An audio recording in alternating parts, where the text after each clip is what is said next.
The house had always been filled with silence, a silence that stretched across the walls like a heavy curtain. The father ruled the household with authority, his footsteps echoing with a weight that no one dared to challenge. His presence, even in absence, lingered like a shadow. The mother carried herself with grace, but her eyes revealed what her lips never dared to say, a longing for warmth that had not touched her in years. The son, no longer a child but not yet hardened into the mold his father demanded, often noticed the emptiness in her gaze. He saw how her smile would fade the moment the father's voice entered the room, how her laughter had grown rare, like a song she had forgotten the tune to. She lived a life of routines, repeating the same motions daily, cooking, cleaning, sitting quietly by the window, waiting for something that never came. Her husband spoke little, and when he did, his words were more commands than conversations. The son, observing this coldness, felt a quiet anger grow inside him. He wanted to reach her, to comfort her, though he did not yet understand why the pull toward her felt stronger than duty should allow. At first, it was only small exchanges, the kind that might seem harmless to anyone else. A hand brushing against another when passing a plate, a gaze that lingered a fraction longer than it should. These moments became unspoken confessions, both aware of the strange current between them, neither daring to acknowledge it aloud. He saw the way her fingers trembled when she tucked her hair behind her ear, how her lips parted as though she wanted to speak but swallowed the words back. She noticed how he looked at her differently than his father ever had, not with command, but with attention, curiosity, and something more dangerous. At night, she would lie awake, her body beside her husband but her mind elsewhere. Memories of those small touches replayed, igniting a heat she had not felt in years. Her son's presence became the quiet rebellion she craved. Each day it grew harder to deny. His youth reminded her of what she had lost, and his closeness made her heart pound with forbidden hope. Yet guilt weighed heavily, pressing down on her chest each time she looked into his eyes. He, too, wrestled with conflict. She was his mother, bound by blood, but she was also a woman. Lonely, unfulfilled, fragile in ways that awakened a fierce desire to protect and to claim. He tried to ignore the thoughts, bury them under duty, but they returned stronger each time. The air in the house thickened with unspoken truths, every silence between them louder than words. The father remained oblivious, believing his control was absolute. He never imagined betrayal could grow under his own roof. Yet behind his back, something fragile and dangerous had begun to bloom. It was not yet action, only longing, only the restless spark of temptation. But sparks are dangerous when left to smolder. And in that silence, the first flicker of fire had already taken hold, waiting for the moment it would burn too brightly to hide. The days that followed carried a quiet tension, subtle enough to be overlooked by anyone not living within the same walls. The father's absence was frequent, his work keeping him away late into the night. In those hours, the house changed. The heaviness that his presence brought seemed to lift, replaced by something softer, though far more dangerous. The mother and son began to share more time together, not by intention but by inevitability. She would ask for help with small tasks, lifting something heavy, arranging things high on a shelf, fixing what was broken. He complied, not because he had to, but because he wanted to be near her, to see her smile in a way she never did when her husband was around. Conversations grew deeper. She spoke of her loneliness without naming it, describing instead how silence could sometimes feel louder than words. He listened, drawn closer with every confession. He told her about his frustrations with his father's sternness, about how he never felt seen or understood. Their voices lowered in those exchanges, as though whispering secrets the walls themselves might repeat. With each shared word, the distance that once defined them shrank, until the boundary between mother and son felt thinner than either dared to admit. One evening, she reached for his hand without thinking. It was a small gesture, meant only as comfort, but the touch lingered longer than it should have. He felt the warmth of her skin, the delicate tremor of her fingers, and he did not let go. She pulled away quickly, her breath uneven, her eyes betraying the conflict raging within her. Yet when she looked at him, she saw not a boy, but someone who understood her pain, someone who saw her in a way her husband never had. The following days carried the weight of that moment. Every glance held memory, every silence carried meaning. He began to notice her more vividly, The way she adjusted her dress, the softness of her voice, the sadness hidden beneath her composure.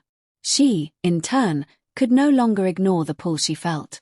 His youth was a mirror reflecting the life she once had, and his presence awakened a longing she thought had been buried forever. The first true boundary broke one night when laughter filled the room. It was rare, unexpected, and fragile. They were sitting close, speaking of things far removed from their pain. The laughter softened into silence, and in that silence, she looked at him with eyes full of questions she could not voice. He leaned closer, almost without realizing it, and she did not move away. Their lips met, hesitantly at first, like an accident that neither had the strength to undo. It was fleeting, stolen, but it carried the weight of every unspoken desire that had lived between them. The moment ended with sudden fear. She pulled back, her hand covering her mouth, her eyes wide as if the walls themselves had witnessed their sin. He sat frozen, his heart racing, torn between guilt and an intoxicating rush that he could not deny. She whispered that it must never happen again, though her voice trembled with doubt. Yet both of them knew a line had been crossed, and once crossed, it could never be redrawn. The house was no longer just a home, it had become a place where love and betrayal lived side by side, daring the silence to keep their secret. "Love you." Nights grew heavier after that first stolen kiss, but the pull between them only deepened. What had begun as hesitation turned into a secret they both carried with restless hearts. The father's absences gave them opportunity, and in those hours, the mother no longer seemed like the woman bound by duty. She became someone alive again, radiant in ways he had never seen before. The son, torn between guilt and desire, could not resist her nearness. What felt like a mistake once became a rhythm, repeated in stolen moments when the house was quiet, when shadows hid them from judgment. Their conversations now carried the intimacy of lovers. She confided fears she had never voiced, speaking of how her marriage had become a cage. He listened with fierce devotion, vowing silently to give her the warmth she had been denied. She began to call him her comfort, her only light, words that fed the hunger already burning within him. Every whisper exchanged between them tightened the bond, turning secrecy into something they both needed to survive. Yet danger grew alongside their closeness. The father, though stern and distant, was not blind. He noticed the faint glow in her face, the rare laughter he heard from another room. He saw the way his son's eyes lingered on her too long, how she would quickly lower her gaze. At first, suspicion flickered like a passing thought, but with each day, it rooted deeper. His questions grew sharper, his voice edged with a mistrust he could not yet name. Inside the house, the air thickened with paranoia. Every sound became a warning. The clatter of keys at the door sent them scattering to separate corners of the room. The creak of footsteps in the hall froze their pulses, forcing them to compose themselves before he appeared. They lived in constant fear of discovery, their hearts racing at the thought of what would happen if truth ever surfaced. One evening, as rain tapped against the windows and thunder rolled in the distance, they came too close to ruin. The father had returned earlier than expected. Upstairs, in the dim glow of a single lamp, they clung to one another, whispering words neither wanted to stop saying. Then the sound of the front door unlocking echoed through the silence. She pulled away sharply, her hands trembling as she clutched his arm. Her voice was a desperate whisper, urgent and raw. "Quick, son, before your father catches us." He slipped from her grasp just as heavy footsteps climbed the stairs. Hearts pounding, they tried to steady their breaths, to hide the storm that had already raged between them. The father entered with suspicion carved into his face, his eyes searching the room with the weight of a man who knew something was wrong. Though he found nothing that night, the silence between them grew sharper, filled with questions unasked but heavy in the air. The mother and son knew then that their secret was no longer safe. Each stolen moment carried not only desire but the shadow of destruction, a risk that grew larger with every heartbeat. Yet the danger only deepened their need, making the forbidden feel irresistible. The path they had chosen had no return, and the walls that held their secret now seemed too thin to protect them. The weight of suspicion had become unbearable. The father's eyes followed them now, sharp and probing, as though he were trying to pull truth from silence. He spoke less but watched more, his presence suffocating, his questions edged with accusation.